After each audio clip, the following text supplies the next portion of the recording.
नमस्कार। मैं एल के Gautam advocate YouTube channel legal right and procedure website www.lkgautam.com में आपका स्वागत करता हूं। क्या अदालत का कैंपस सुरक्षित है? अदालतों में बैठे न्यायाधीश क्या वो सुरक्षित हैं? न्यायिक प्रक्रिया में सहयोग कर रहे कर्मचारी, वकील क्या सुरक्षित हैं? अदालत में न्याय की गुहार लगा रहे और इस आशा से आने वाले वादकारी कि न्याय मिलेगा, क्या वो सुरक्षित हैं? जब कोई न्याय देने वाला सुरक्षित नहीं है, तब न्याय पाने वाले या न्याय में सहयोग करने वाले कैसे सुरक्षित हो सकते हैं? ये विषय गंभीर और बेहद चिंतनीय है। ऐसे प्रश्न आम जनता के मन में आते हैं और वहां कार्य करने वाले लोग भी इस बात से त्रस्त हैं कि कोई सुरक्षा व्यवस्था नहीं है।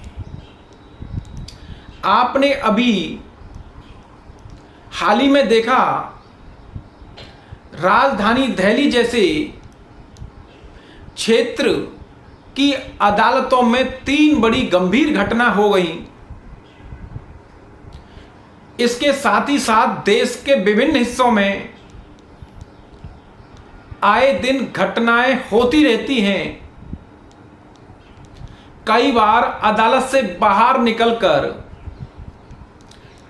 नजदीक में ही हत्याएं कर दी जाती हैं। कई बार अदालत जाते आते हत्याएं हो जाती हैं और अपराधियों का खौफ इस कदर बढ़ गया है कि गवाह गवाही देने में कतराता है और अदालत में जो हकीकत में गवाही होनी चाहिए वो गवाहियां बदल दी जाती हैं। अदालत परिसर, अदालत का कोर्ट रूम भी सुरक्षित नहीं रहा है। वहां भी चीख पुकार होती रहती है और अपराधी घटना कर जाते हैं। अपराधियों के हौसले बुलंद हैं और उन्हें डर नहीं है कि जिस अदालत में, जिस मंदिर में न्याय होने वाला है, वहां कम से कम वो अपराध करने से दूर रहें। ये चिंतनीय विषय है। क्या ऐसी सुरक्षा व्यवस्था कुछ अदालतों में है या सारी अदालतों में है? ये महत्वपूर्ण बातें हम नहीं कह रहे हैं, ये बातें माननीय सुप्रीम कोर्ट द्वारा कही गई हैं। माननीय सुप्रीम कोर्ट के नोटिस में लाया गया कि अदालतों की सुरक्षा व्यवस्था और उसके प्रोटोकॉल किए जाने चाहिए। 2021 में झारखंड के धनबाद में तैनात एक अपर सत्र न्यायाधीश जो सुबह मॉर्निंग वॉक के लिए गए थे, उनकी एक टेम्पो से टक्कर मार के हत्या कर दी। अब ये विचाराधीन है, विवेचना चल रही है, लेकिन जो इशारा हो रहा है वो साक्ष्यों का हत्या की तरफ है। माफिया हत्या करा देते हैं, अपराधी डरते नहीं हैं, हत्याएं करा देते हैं, गवाहों को पहले ही रोक लेते हैं। ऐसी स्थिति में न्याय कैसे हो और कैसे सुरक्षा व्यवस्था हो? और अदालतें जहां न्याय दे रही हैं वो स्थान भी सुरक्षित होना चाहिए, लेकिन ऐसा नहीं है। बहुत सारी घटनाएं जिन्होंने ये बता दिया है कि अदालत कैसे असुरक्षित है। अदालत कैंपस में कई बार कोर्ट की फाइलों में आग लगा दी जाती है, फाइलें गायब हो जाती हैं, रिकॉर्ड नहीं मिलता है और ऐसी बहुत सारी घटनाएं हैं जो अदालत में हो जाती हैं जिनके कारण न्याय प्रशासन प्रभावित होता है। ऐसी सुरक्षा के लिए कदम उठाया जाना बहुत आवश्यक है और प्रोटोकॉल लागू किया जाना आवश्यक है। इस संबंध में विशेषकर अदालत परिसर के संबंध में रिट जो दायर की गई उसमें 2 प्रश्न उठाए गए। अदालतों के भीतर सुरक्षा सुनिश्चित करने के लिए सीसीटीवी कैमरों की स्थापना और अन्य उपाय। नंबर 2, परीक्षण के दौरान साक्ष्य और रिकॉर्ड की गवाही के लिए ऑडियो विजुअल सुविधा। वीडियो रिकॉर्डिंग, यानी जब गवाह गवाही देता है तब उसकी रिकॉर्डिंग की जाए। सीसीटीवी कैमरे अगर अदालतों में होंगे, अदालती परिसर में होंगे तो बहुत कुछ नियंत्रण किया जा सकता है और नज़र रखी जा सकती है। गवाहों का जहां परीक्षण किया जा रहा है वहां परीक्षण पर भी एक नज़र रखी जा सकती है। ये दोनों मुद्दे महत्वपूर्ण हैं। जिला लेवल की अदालतों में ऐसी व्यवस्थाएं नहीं हैं। प्रदेश लेवल की अदालतों में भी कुछ अदालतों में हैं व्यवस्थाएं हैं, लेकिन इन व्यवस्थाओं का अभाव है। ये व्यवस्थाएं बिल्डिंग निर्माण के समय ही सीसीटीवी कैमरे वगैरह की स्थापना की जानी चाहिए और वो निर्माण परियोजना का ही एक अभिन्न अंग होना चाहिए, लेकिन व्यवहारिक रूप से ऐसा नहीं है। ये न्यायिक बुनियादी ढांचे के डिजिटलीकरण की विशेष आवश्यकता है। लाइव स्ट्रीम की व्यवस्था अदालतों में नहीं है। वीडियो कॉन्फ्रेंस की व्यवस्था अदालतों में नहीं है। कई बार अपराधियों को कारागार से लाते हुए मार दिया जाता है। ऐसी सुरक्षा व्यवस्थाएं अभी आपने न्यूज के माध्यम से सुना, अदालती परिसर में दिल्ली जैसी अदालतों में वकील की ड्रेस में अपराधी घुस गई और उन्होंने पेशी पर लाए गए मुलजिम को भरी अदालत में, अदालत के कोर्ट रूम में गोलियों से छलनी कर दिया।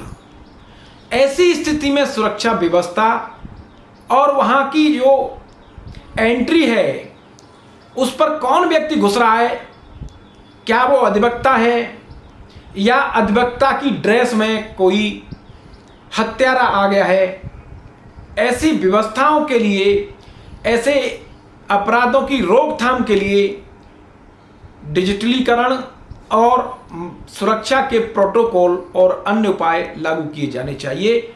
माननीय हाईकोर्ट को भी इस तरह के मामलों में ध्यान देने की आवश्यकता है। ये बातें माननीय सुप्रीम कोर्ट द्वारा प्रद्युम्न बिष्ट बनाम यूनियन ऑफ इंडिया के मामले में अभी 11 जुलाई 2023 को कही गई है। अगला प्रश्न, क्या गवाही की रिकॉर्डिंग ऑडियो विजुअल हो? आपने ये देखा होगा कि अदालतों में गवाहियां होती हैं और जो गवाह कहना चाहता है वो नहीं कह पाता है और बातें लिख जाती हैं, क्योंकि असिस्ट दूसरे डिफेंस के वकील या प्रोसिक्यूशन के वकील करते हैं और वो शब्द जो गवाह कह रहा है वो उसके ओरिजिनल शब्द नहीं होते हैं और उन्हें मोड़ दिया जाता है। उसका अर्थ कुछ और होता है या आर्गुमेंट के समय वो अर्थ कुछ और लिया जाता है। कई बार गवाह बोलता नहीं है, अधिवक्ता लिखा देते हैं। ये मानवीय गलतियां हो जाती हैं। गवाह कुछ कहना चाह रहा है, कुछ लिख गया या कुछ नहीं कहा लिख गया या कहा वो नहीं लिखा, अथवा गवाह से प्रश्न क्रॉस में पूछा गया और वो प्रश्न का उत्तर देते समय उस गवाह की शारीरिक भाग भंगिमा बदलती है। वो भाग भंगिमा, वो उसका मोशन लिखा नहीं जा सकता है लेकिन महसूस किया जा सकता है और वो डिफेंस के लिए कई बार बहुत फायदे में होता है। और गवाह की स्थिति को देखकर पहचाना जा सकता है, लेकिन ऐसी स्थिति को रिकॉर्ड नहीं किया जा सकता है। वो वीडियो ऑडियो विजुअल से महसूस की जा सकती है, अथवा कई बार अदालतों की एब्सेंस में भी गवाहियां लिखी जाती हैं। ऐसा अभी एक उदाहरण देखने को आया। उत्तराखंड के जनपद न्यायाधीश कुर्सी पर नहीं थे और वो गवाही लिख दी गई और उसका वीडियो बनाकर हाईकोर्ट को भेज दिया गया। माननीय उच्च न्यायालय द्वारा जनपद न्यायाधीश महोदय को सस्पेंड किया गया और जनपद न्यायाधीश महोदय ने जो स्पष्टीकरण दिया और कहा कि वो किडनी के मरीज हैं और बार बार टॉयलेट जाना पड़ता है, इसलिए टॉयलेट करने गए थे और हिदायत दे गए कि वकील और पेशकार गवाही को रोक दें, लेकिन उन्होंने ऐसा नहीं किया। ये ऐसी स्थितियां अदालती कैंपस में, अदालत के कोर्ट रूम में किस तरीके से गवाही रिकॉर्ड की जा रही है, गवाही रिकॉर्ड करने की क्या प्रक्रिया है, उस पर नजर रखी जा सकती है अगर गवाह का ऑडियो विजुअल वीडियो तैयार किया जा रहा है। इस वीडियो के माध्यम से निष्पक्षता के साथ साथ गवाही की पारदर्शिता और विश्वसनीयता बढ़ेगी। इसलिए ये सीसीटीवी कैमरों की स्थापना और एग्जामिनेशन के दौरान video recording, audio visual recording किया जाना आवश्यक है। इस संबंध में माननीय उच्चतम न्यायालय द्वारा ये निर्देश दिए गए हैं कि ऐसी स्थापना की जाए और इसके लिए आवश्यक कदम उठाए जाएं। हमें आगे बढ़ना है भविष्य के देखते हुए और डिजिटलीकरण हमें करना है। आगे हमें ये देखना है कि न्याय लोगों को मिले और निष्पक्ष और पारदर्शिता बनी रहे। इसके लिए जो व्यवस्थाएं सुरक्षा के संबंध में और डिजिटलीकरण के संबंध में, वीडियो रिकॉर्डिंग के संबंध में ये गवर्नमेंट पैसा दे और माननीय हाई कोर्ट द्वारा ये व्यवस्थाएं देखी जाएं, इसकी बहुत आवश्यकता है। आम जनता ये महसूस करती है कि इस तरह की पारदर्शिता होनी चाहिए।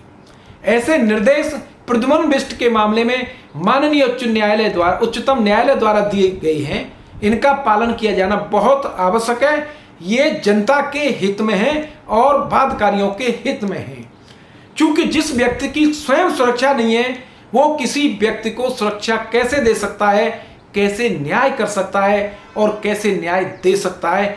ये जो निर्देश हैं बहुत आवश्यक हैं, इनका अनुपालन होना चाहिए। मैंने विचार इस केस लॉ के संबंध में आपके सामने रखे। प्लीज कमेंट बॉक्स में आप अपने विचार अवश्य रखें। बहुत बहुत धन्यवाद।